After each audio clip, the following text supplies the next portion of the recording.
Bonjour à tous et bienvenue à cette nouvelle capsule de En route avec Dieu. Cette semaine, nous rencontrons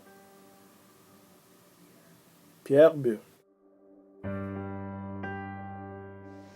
Bonjour Pierre, est-ce que tu peux nous partager un peu ce que tu vis au quotidien avec ta relation avec Jésus-Christ? Oui, ça commence tôt, ça commence au lever, quand j'ouvre les yeux. Je sais que je vais avoir encore une journée qui va être difficile sur le plan physique à cause de mon dos, les hernies, j'ai mal.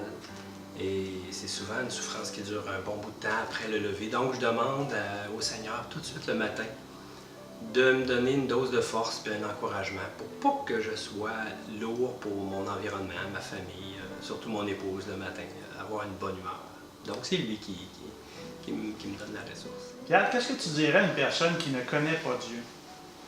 Je dirais à cette personne-là de chercher, de le chercher dans sa vie, de faire en sorte qu'elle puisse croire, qu'elle puisse réaliser comment la parole de Dieu est vraie et que c'est sûr que c'est pas une religion qui t'approche de Dieu, mais c'est une relation avec Dieu. Il est venu pour nous sur la terre pour avoir cette relation-là en personne de Jésus.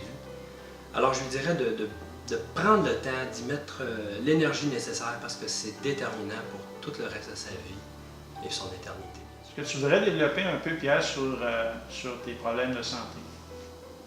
Oui, bien sûr, c'est des hernies discales depuis plusieurs années. Ça a commencé quand j'étais très jeune, donc c'est calcifié. En tout cas, j'ai vu toute la panoplie de médecins possibles, il n'y a rien à faire.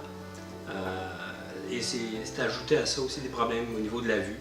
Il y a à peu près 3 ans, des problèmes de dégénérescence maculaire.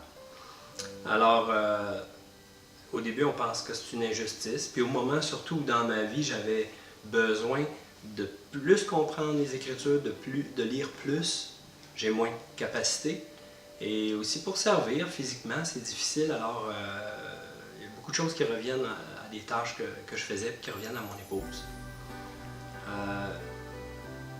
Par contre, je te dirais que après quelques années, on apprend à travailler avec nos limites, à respecter ça. Et comme je l'ai mentionné un peu plus tôt aussi, Dieu guide, Dieu nous montre qu'est-ce qu'il attend de nous et on se rend compte que c'est pas quelque chose qui est physique nécessairement. Qu'est-ce que tu voudrais donner, Pierre, comme encouragement à une personne qui soit dans la même situation que toi? D'être patiente. Parce que les premières années où j'étais en arrêt de travail et que je savais pas ce qui m'arrivait, je comprenais pas pourquoi ça se passait comme ça, parce que c'était difficile pour mon estime. Ça a été long avant de me calmer, juste me calmer. Alors, Dieu nous parle quand on est prêt à l'entendre, quand on a le cœur qui s'ouvre. Et j'étais pas prêt, j'étais en lutte, en combat. Donc, je dirais à la personne d'être patiente au départ. Puis par la suite, Dieu se manifeste. Il nous démontre ce qu'il attend de nous. Aujourd'hui, après presque 6 ans d'arrêt de travail, toujours les douleurs chroniques, mais je comprends mieux qu'est-ce que le Seigneur attend de moi. Donc, j'ai fini de dire que je suis un invalide ou une personne qui soigne une blessure chronique. Je dis plus que je suis à plein temps pour le Seigneur, pour l'œuvre. Pierre, est-ce que tu peux nous partager un passage de la parole de Dieu qui t'a marqué?